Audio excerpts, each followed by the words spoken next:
Hi, welcome to It Doesn't Have to Be Terrible with me, Caroline Snyder, a podcast where we explore the stories, topics, and questions that help us as individuals better understand how we impact and are impacted by the financial world around us. I'm so happy you're here.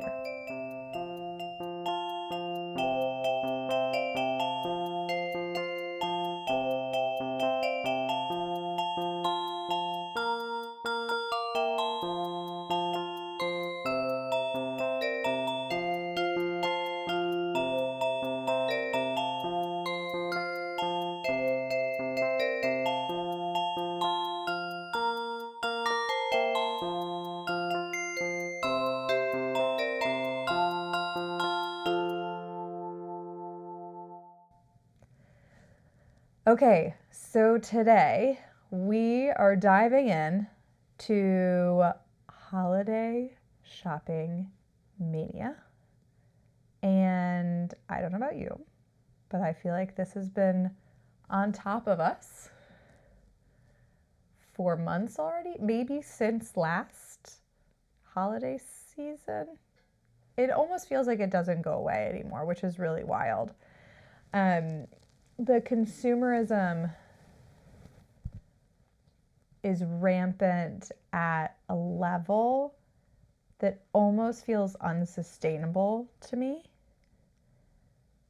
And it's really interesting if you kind of take a step back, because one, as consumers, we as individuals are advertised to in so many different mediums all at the same time, all day, every day, that we are able to tune out a whole lot, which, thank goodness.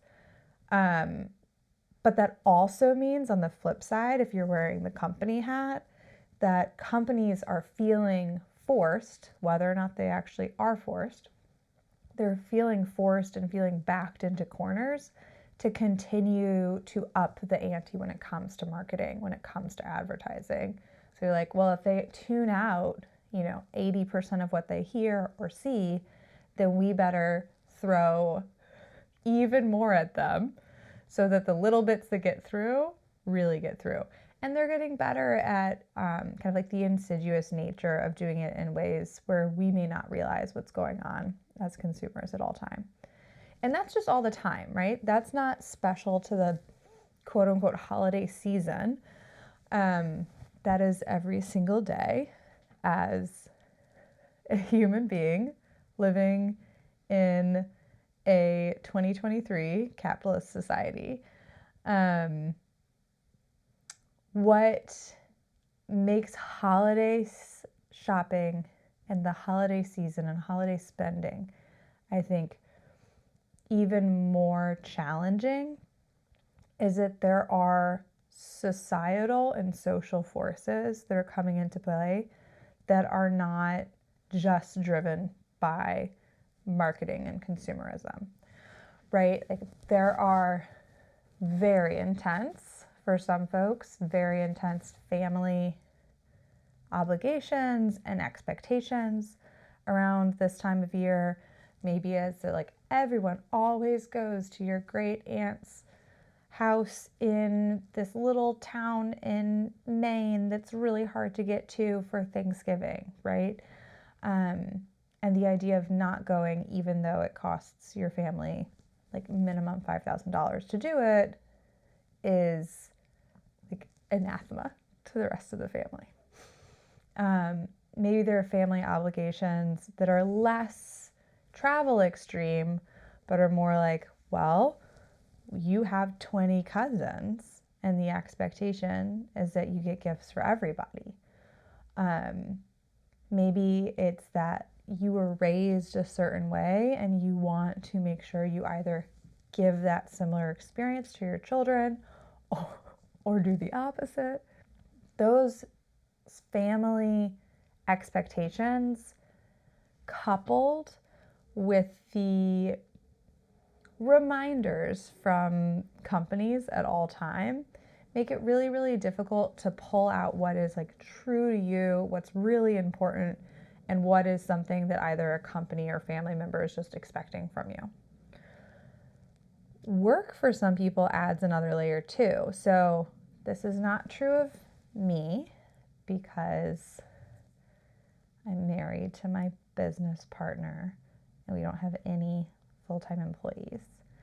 But there are lots of work environments in which you're expected to do like some sort of Secret Santa gift exchange, or there's a holiday party, and those things end up kind of like coming with other unwritten financial expectations on you, right? Gifts, or maybe you need to wear certain clothes, or maybe you need to bring certain food or certain drink to an event.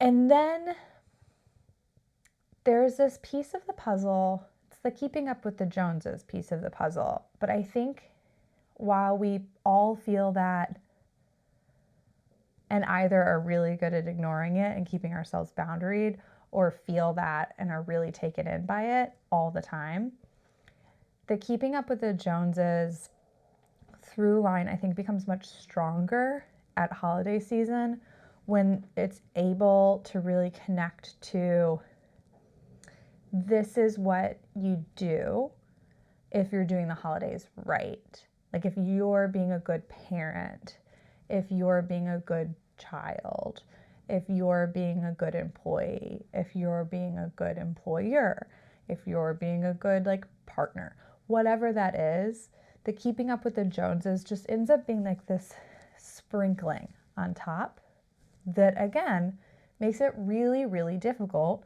to pull out what is you and what is something else. And sometimes if it's something else, if it's an external force, it may be that like that's not a good fit for you, or it might be like, oh, I just didn't realize that, but I really love that. I'm really into that idea. I think the example when I was prepping for this podcast that kept coming up for me was this idea of the elf on the shelf. That really feels like it's like this like perfect trifecta of the family obligation, I guess it's not really work related. It's like family obligation, external consumerism, and keeping up with the Joneses. So just like for a little background on me, I was raised conservative evangelical. So Baptist, but not Southern Baptist, which for some of you, you'll be listening to this and be like, that's an important distinction. And for some of you, you'll be listening to this and be like, I don't know what she's talking about. It's fine, either way. But I was raised in a pretty strict religious household where the holiday season really meant Christmas. And Christmas really was about religion, and the presents and like the consumerism and the fun was very much second on the list, maybe even like third or fourth. There's a wide gap there. Like I didn't grow up believing in Santa Claus. And now as an adult, I'm Jewish, and my husband and I raise our children Jewish. He was brought up Jewish. And so I went from this, like, I think in today's term, like untraditional Christmas upbringing into a Jewish adulthood.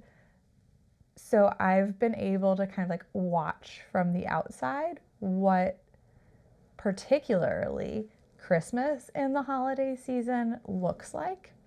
And it is fascinating when you are not in it. Maybe it's fascinating when you're in it. I don't know. I'm not there. I can't say. But the elf on the shelf in particular, let's go back to that. It's this perfect combination. Family obligation. Your cousins get elf on the shelf. So now I need to make sure that my kids get elf on the shelf because I don't want their cousins to be like, oh my goodness, you don't have an elf who comes to your house, like Santa doesn't love you. Now I'm gonna like create a complex for you. There is the external consumerism that's there because Elf on the Shelf was created by a company and marketed to parents to do even more Christmas because they were really good at guilting people. So much so, actually, I don't know if this is the same company, but there's now Mensch on the bench because they're like, we're missing part of the market. We got to get those Jewish parents too. So the company, marketing, the family, and then the keeping up with the Joneses. Because if I am seeing a lot of elf on the shelf, like social media content, let's say, then there's no way, if you are like deep in Christmas land, that you are not getting a lot of elf on the shelf content. Like, I am not who they're marketing towards. Actually, I don't know. Like an upper middle class white lady with children. I might be who they're marketing towards. Okay, whatever. There's a lot of content out there. And those elves, aka those parents, aka almost definitely the moms, are doing unbelievable amounts of work in order to, like, quote unquote, make Christmas special. So let's keep Elf on the Shelf as our through line here. If Elf on the Shelf is a combination of a bunch of these forces, right? And then we take a step back. When we're talking about holidays and finances, we're talking about two big chapters, roads, ingredients. I don't know, whatever. Insert metaphor here. There's the financial work, the like actual dollars and cents that you spend on gifts, on events, on decorations, on like all of the accoutrement. And then there is the mental work that you spend on figuring out the gifts and the decorations and the events. And while I think the phrase like time is money is not perfect, let's say, like problematic in some ways, but it is a mental load where whether or not you could do like a 1-for-1 sub out and say like, well, I spent an hour figuring out all of the gifts for like those two cousins, and be like, I could have spent an hour working and making $200, $50, $12, whatever it is. The airplanes are really into it today. While it's probably not a perfect sub out, what is true is that in that hour you were figuring out the gifts, you could have been doing other things like sleeping or relaxing or paying bills or reading emails or like scrolling on TikTok, whatever it is. There is a decision that you're making and there's a trade-off that's having to be made. Same thing is true with the financial piece of the puzzle, right? The more direct financial piece of the puzzle. And that by spending money on those gifts or by spending money on those decorations, you are choosing to not spend money on something else. It might be a literal like, I'm spending money on these decorations this month and therefore I'm not going to spend money on this like extra pottery class next month. Or it might be, I'm spending money on these decorations this month, so I'm not putting that money into savings, or that money's not going to help pay down my debt, or that money's not going into my retirement, whatever it may be. These trade-offs, regardless of where you kind of fall in holiday shopping land, are happening, right? Like, I might be on a lot of scales. I might be on the low end of being engaged, but I still have family obligations. We're still hosting Thanksgiving. We're still traveling around the holidays. We're still doing things for Hanukkah. We still have things to do for New Year's. And I think of myself as being like relatively disengaged. And yet there's still a lot on the list. And some of those things are things that I'm really excited about. And some of those things I'm neutral about, let's say. But there would have been times in my past where there would have been things on the list that I felt like actually negative about, that were like legitimately taking away. And my goal as a financial coach, and quite frankly as like a human, is that I am always striving towards removing the negative when possible and only keeping neutral and above. And some of those neutral things I think are kind of like on the chopping block each year. And again, it's that trade-off. Or a good example of this is growing up, my cousins on my mom's side, we would do, I guess it was a secret Santa technically. We would pick out of a hat, and then every cousin would give a gift to one other cousin. And we did that all growing up, which is, you know, as I'm saying this, I'm like, we did it. We didn't do it. I'm sure I picked out some of the gifts some years, but it was definitely my mom.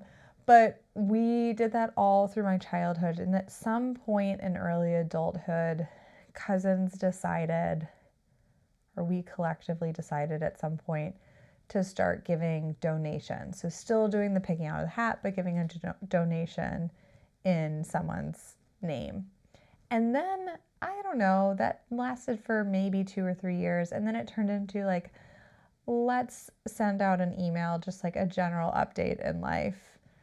And I feel like that lasted for like a year or two. And now it's devolved into nothing. And I think we're all okay with it. Like, I think every year I'm like, oh, it would be kind of nice to do something. But also I'm like, I don't know, that doesn't feel like it needs to be a top priority. And if somebody else in that generation of cousins started something, I think I would be happy to follow along. I would be happy to spend a little bit of time or money or energy there. But it's not something that is my North Star. Like, if I'm not doing that, I don't feel like my holiday season has been messed up in any way, shape, or form. And therefore, it's not worth my financial work or my mental work, right? It's not worth either thing for me to take on. And I think those kind of things happen all the time, right? That one's pretty easy because it was like such a clear step down over time and just fizzled out on its own. But if I had been doing that process, what I would have said at the end of whichever year where it really just disappeared, I would have sent myself a snoozed email saying like, that didn't feel super important one way or the other. Go with the flow next year. And that's cool. I don't think there's hard feelings at all. Okay, so if our goal is that we're neutral and above, right? If that's the goal, and simultaneously, there's just like whirlwind, out of control, dominoes flying madness happening that is being bombarded at us by companies all the time, that we're feeling from family, that we're feeling from work, that we're feeling from social media, that we're feeling from just like general community, then as a financial coach, what I work with people to figure out, either with their like personal finance hats on or their business finance hats on, so like, you have a lot of, let's call them opportunities actually. There's a lot of opportunities for ways to celebrate and be in community and engage in this time of year that for the US is like very heavy in November and December. Your goal is to figure out what your real North Star is, and then we figure out a pathway to that North Star. There are going to be multiple pathways, but a pathway that works best for you, and then implement that pathway. And then the real trick, and this is really tough, is at the end of the experience, after the whirlwind is over, after New Year's, come back and actually review and reflect and analyze and say like, oh, that was great. It didn't bother me at all to not give my third cousin a gift. And having that conversation ahead of time meant that it wasn't uncomfortable and it was fine. Or like, oh, I went to that like additional work party that I ended up needing to, like, I felt obligated to buy a certain outfit to go for, and like, I'm never going to wear that again. I actually had a miserable time. It wasn't worth it. Next year, I'm going to figure out like an appropriate social excuse. And I'm going to put that on a calendar. Or I'm going to put that in a reminder or wherever it works best for you so you don't forget when it rolls around again next year, right? Maybe it's like I'm snoozing an email to myself for October to say, hey, Caroline, these events were not fun. These events were great. You wished you had spent more money on hosting Thanksgiving. You wished you had bought another pie. You wished that you had ended up buying your second cousin a gift, but not your third, or whatever it is, right? But so that when it is this time in 2024, which is going to be in like 2 days, when it is this time, you can be like, I feel like I'm coming at it with so much data and so much knowledge so that I don't feel stressed and overwhelmed, because the world's going to want you to feel overwhelmed, because that's how they get most of your money, when you feel overwhelmed. And figuring out that North Star for some is pretty hard and for some is easier, but I like to think about it as like, what is going to really make this time of year feel special and important to you? What are the things that you really value? What are the memories that are really important to you? What are the things that if you don't have them or you don't do them is going to feel really sad? Like, is it going to feel really sad to not have like lights all over the front of your house? Like, is that going to feel really sad? If so, then maybe that's something that you spend time and money on. Okay, so if the North Star is the thing that makes, or the things, I doubt it is a single thing, are the things that make this time of year feel really special and important and valued and comforting to you, then the point is not necessarily to spend less money, although I think for many people that is what ends up happening. But the point is to spend money well, meaning that that money is aligned with your North Star, that the money spent feels like money that was well worth spending. And for a lot of us, that means like, I don't just have the extra money every month in my budget in order to spend the money that I want to spend. And so it either means one of the two things. You're saving up money throughout the year to be able to flex during this period of time so that you're really able to spend the way you want to be spending, or you need to reframe what really is important so that it can fit within your budget. Because believe me, putting it on a credit card and spending interest on it over the course of the period of time will turn it into an amount of money that probably does not feel good, right? Like, a holiday work party is not worth hundreds of dollars in credit card debt or thousands of dollars in credit card debt. And again, with those, if you're saying, here's my North Star, this is what spending well would look like, even if you're not able to fully meet that this year, you can do that same snooze an email, remind your future self, like, this is what I thought was going to feel really good last year. I wasn't quite able to do it. Here are the things that I wasn't able to hit, and I'd like to be able to do that in the future. And here are some ideas on how to do that. Or I thought that I was going under last year, what I really wanted to do. Turns out it felt great. And now I'm rethinking what that North Star looks like. But either way, you're reminding future you, you're helping future you be able to make decisions more quickly so the mental load is lower, and also more intelligently so that potentially the financial load is lower too. I think I just want to step back a minute and, this process of North Star, finding a path, implementing path, reviewing, and then reminding yourself, that process, you can take that into any type of consumerism, right? any type of process, it might not even be consumerism, but you can take those same steps in March or in April or in July or whenever. It doesn't have to be this time of year. I have found over the years as a financial coach that this time of year tends to be like especially hard, especially triggering for folks. So it's a really good opportunity to do that process. But once you've done it once, then it's easier to flex those same muscles again. And then finally, just as a reminder, as we're getting close to Thanksgiving and when things really start to go bonkers over here, although it really feels like that's already happened. But just as a reminder, you don't have to do it all. And in fact, if you try to do it all, it's going to be terrible. And I know the point of this podcast, the name of this podcast, is that it doesn't have to be terrible.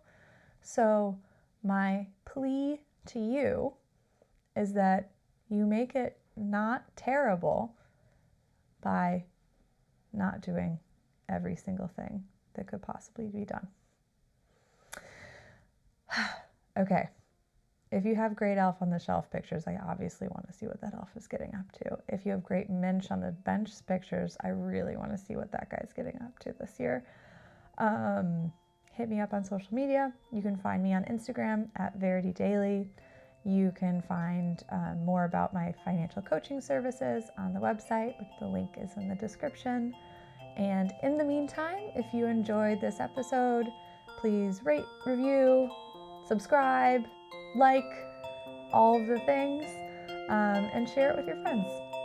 I appreciate your time, and I hope you have a lovely rest of your day. I'm rooting for you.